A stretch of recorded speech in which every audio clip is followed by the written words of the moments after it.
दोस्तों good morning.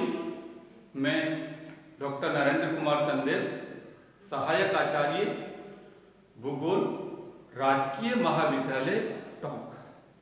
दोस्तों आज के कालांश में हम भौतिक भूगोल के एक महत्वपूर्ण टॉपिक वेगनर का महाद्वीपीय प्रवाह सिद्धांत के बारे में चर्चा करेंगे, अध्ययन करेंगे।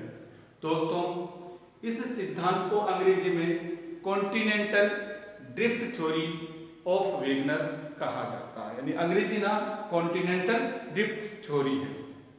दोस्तों इस सिद्धांत के बारे में चर्चा की शुरुआत में मैं आपसे बताने जा रहा हूं कि महाद्वीप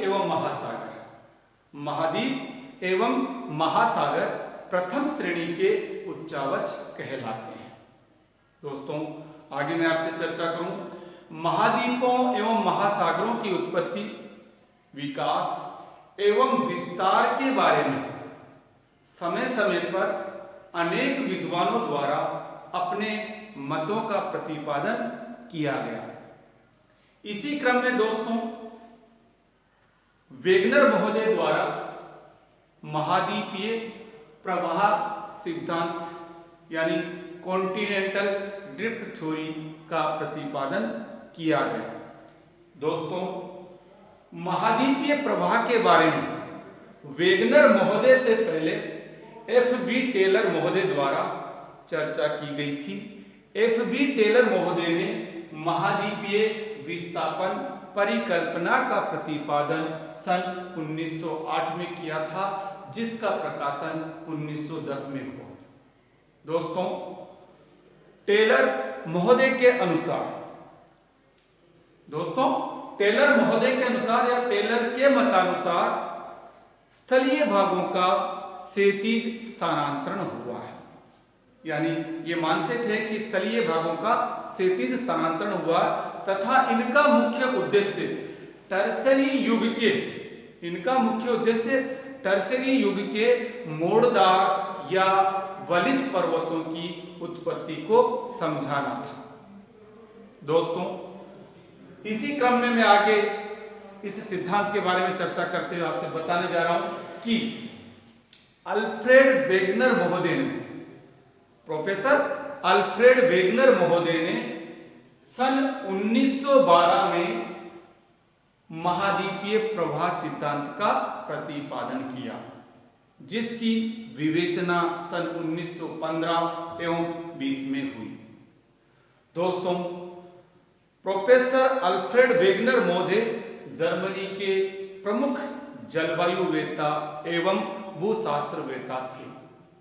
दोस्तों इस सिद्धांत के बारे में मैं आगे आपसे चर्चा करने जा रहा हूं, आपको बताने जा रहा हूं कि वेगनर महोदय की मुख्य समस्या जलवायु संबंधी परिवर्तन थी, यानी वेगनर महोदय के सामने मुख्य समस्या जलवायु संबंधी परिवर्तन को समझाना था। इसके लिए उन्होंने दो रूप प्रस्तुत किए। पहला रूप प्रस्तुत किया कि यदि स्थल भाग अपनी जगह स्थिर हो तो जलवायु कटिबंधों का स्थानांतरण हुआ होगा, यानी स्थल भाग अपनी जगह स्थिर हो तो जलवायु कटिबंधों का स्थानांतरण हुआ होगा तथा क्रमशः शीत, उष्ण, शुष्क तथा उष्णाद्र जलवायु का आगमन हुआ होगा। लेकिन दोस्तों इस रूप के बारे में उनको प्रत्यक्ष प्रमाण नहीं मिले। अब मैं आपसे चर्चा कर रहा हूं इसके बारे में दूसरे रूप। दूसरे रूप में उन्होंने कहा कि यदि जलवायु कटिबंध स्थिर हो तो स्थलीय भागों का स्थानांतरण हुआ होगा।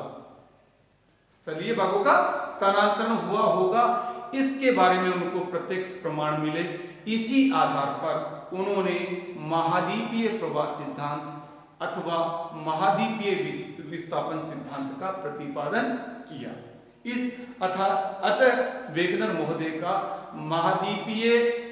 महाद्वीपों या स्थलीय भागों के प्रवाह अथवा विस्थापन में पूर्ण विश्वास था।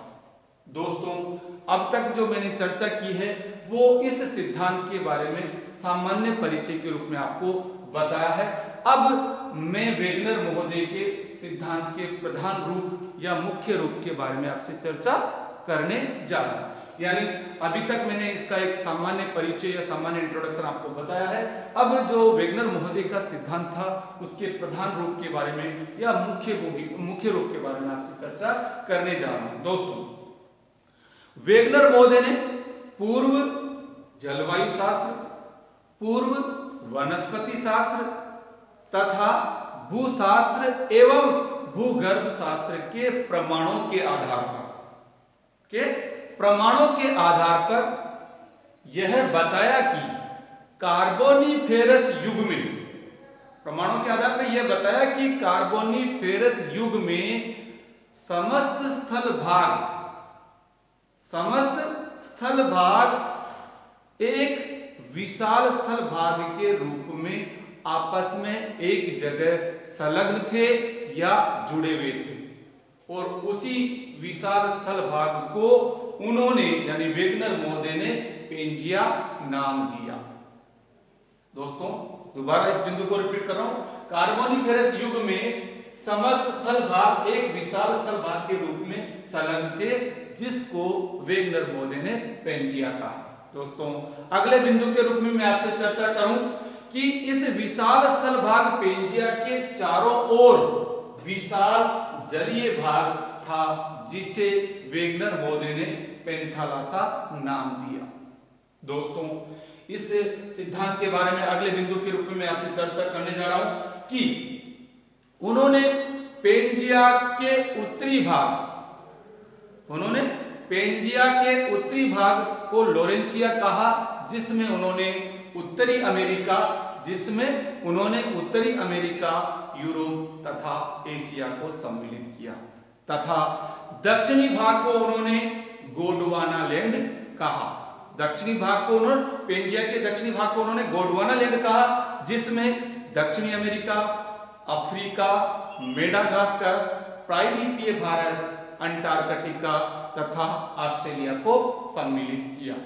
दोस्तों, अगले बिंदु के रूप में मैं आपसे चर्चा करने जा रहा हूं कि उन्होंने पेंजिया में 3 परतें बताई, यानी पेंजिया में 3 परतें होती है। सबसे ऊपरी परत को उन्होंने सियाल कहा, मध्यवर्ती भाग को सीमा तथा केंद्रीय भाग को नीफे बताया, तथा उन्होंने साथ में यह भी बताया कि सियाल भाग अर्थात महाद्वीपीय भाग सीमा पर तैर रहा है। इसके बाद दोस्तों, अगले बिंदु के रूप में मैं आपसे चर्चा करूं कि उन्होंने यह बताया कि कार्बोनिफेरस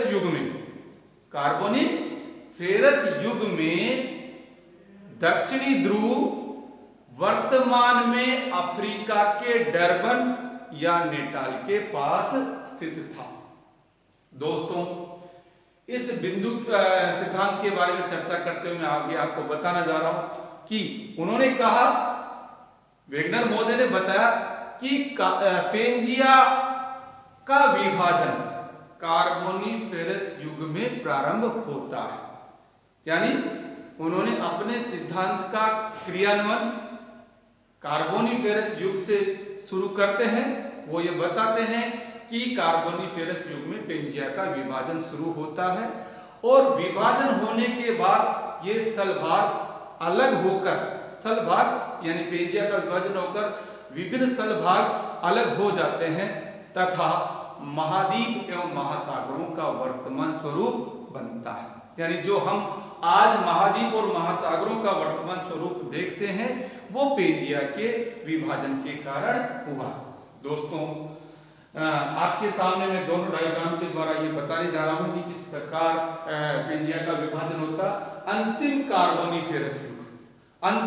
कार्बोनिफेरस युग में ये समस्त स्थलीय भाग उत्तरी अमेरिका, दक्षिणी America, Africa, Antarctica, Madagascar, Australia, प्रायद्वीपीय भारत, ये सारे स्थलीय भाग आपस में एक जगह जुड़े हुए थे, एक विशाल स्थलीय भाग के रूप में जुड़े हुए थे, जिसको वेगनर महोदय ने पेंजिया का नाम दिया।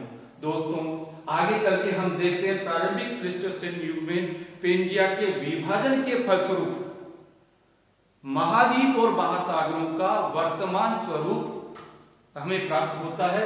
आप यहाँ पर देख सकते हैं दोस्तों, ग्रीन लाइन के अंतर्गत ये आपके उत्तरी अमेरिका, दक्षिणी अमेरिका, अफ्रीका, प्रायद्वीपीय भारत, ऑस्ट्रेलिया, अंटार्कटिका, इस प्रकार। दोस्तों कार्बोनिफेरस युग से पहले ये समस्त स्थल भाग यानी वर्तमान के जो महाद्वीप हैं वो आपस में महाद्वीप और महासागर आपस में पेंजिया के रूप में जुड़े हुए थे। कार्बोनिफेरस युग में इसका विभाजन प्रारंभ होता है तथा वर्तमान स्वरूप हमें महाद्वीप और महासागरों का प्राप्त होता है। दोस्तों इसमें आगे मैं आपसे इस सिद्धांत के बारे में चर्चा करते हुए बताने जा रहा हूं कि वेगनर महोदय ने यह बताया कि पेंजिया का विभाजन होकर जो महाद्वीप या स्थलीय भाग विभिन्न दिशाओं में स्थानांतरित हुए, विस्थापित हुए, उसके लिए उन्होंने दो प्रकार के बलों को जिम्मेदार बताया। यानी दो दिशाओं में उन्होंने दो प्रकार के बलों को जिम्मेदार बताया। वेगनर आगे चर्चा करते हुए आपको बताने जा रहा हूं कि वेगनर महोदय ने कहा कि महाद्वीपों या स्थलीय भागों का विस्थापन या प्रवाह दो दिशाओं में हुआ है। एक नंबर 1 उत्तर दिशा की ओर तथा नंबर 2 पश्चिम दिशा की ओर। इसके लिए दोनों दिशाओं में उत्तर दिशा या भूमध्य रेखा की ओर तथा नंबर 2 पश्चिम की ओर, इन दोनों दिशाओं में प्रवाह के लिए या विस्थापन के लिए वेगनर महोदय ने दो प्रकार के बलों को उत्तरदायी माना। नंबर 1 भूमध्य रेखा या उत्तर की ओर प्रवाह के लिए, भूमध्य रेखा या उत्तर की ओर प्रवाह के लिए वेगनर महोदय ने गुरुत्व बल तथा प्लवनशीलता के बल को उत्तरदायी माना। नंबर 2 महाद्वीपों के पश्चिम दिशा की ओर प्रवाह के लिए, महाद्वीपों के पश्चिम दिशा की ओर प्रवाह के लिए वेगनर महोदय ने चंद्रमा एवं सूर्य के ज्वारीय बल को उत्तरदायी माना। इस प्रकार दोस्तों आज के कालांश में हमने वेगनर के महाद्वीपीय प्रवाह सिद्धांत या कॉन्टिनेंटल ड्रिफ्ट थ्योरी के सामान्य परिचय, इस सिद्धांत का प्रधान रूप तथा पेंजिया के विभाजन के लिए जो मुख्य उत्तरदायी बल है गुरुत्व बल एवं ज्वारीय बल के बारे में चर्चा की है। दोस्तों इस सिद्धांत का शेष भाग हम अगली कालांश में अध्ययन करेंगे। धन्यवाद।